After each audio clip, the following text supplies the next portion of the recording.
नमस्कार, मी सोनल तांबे. Global Maharashtra 24 news बुलेटिनमध्ये तुम्हा सर्वांचं स्वागत. पाहूया आजच्या ठळक घडामोडी.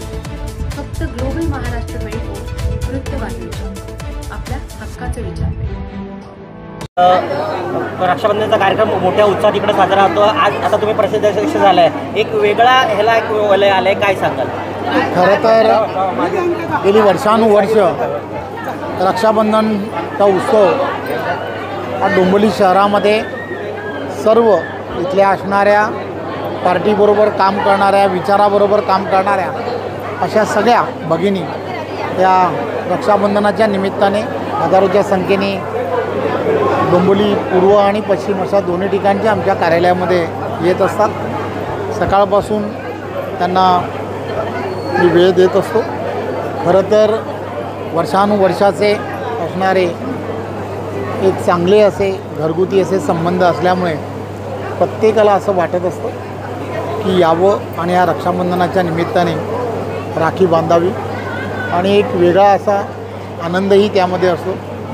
यांचं आणि माझं नातं भावा बहिणीचं आहे आणि त्यामुळेच गेली वर्षानुवर्ष या सगळ्या बहिणी ज्या आहेत त्या पूर्ण ताकदीने विचारधारेबरोबर राहतात. लाडक्या बहिणीचा काय संदेश आहे? हे या सगळ्या लाडक्याच बहिणी आहेत. तुम्ही आता नाही, मी आमच्या पार्टीच्या सगळ्या कार्यकर्त्या होत्या, त्यामुळे त्या कार्यकर्त्या असल्यामुळे सगळ्यांना एकत्र एक फोटो आपला सगळ्यांचा आला पाहिजे. कारण वेगवेगळ्या ठिकाणी वेगवेगळे जण काम करत असतात, त्यामुळे जिल्ह्याचे पदाधिकारी होते, मंडळाचे पदाधिकारी होते, सर्व ठिकाणी संघटन पर्व सुरू आहे, पदाधिकाऱ्यांची नेमणुका सुरू आहेत.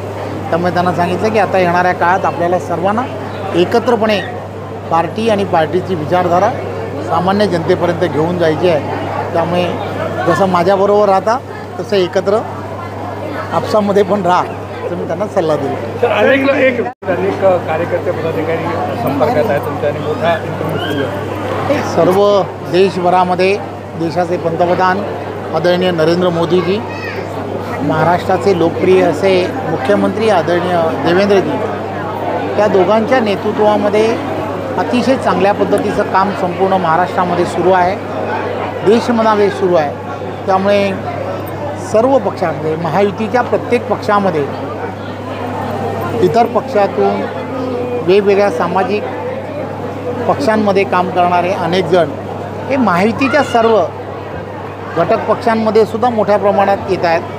थोडासा जास्त भारतीय जनता पार्टीकडे येत आहेत, ही वस्तुस्थिती खरी आहे. थँक्यू.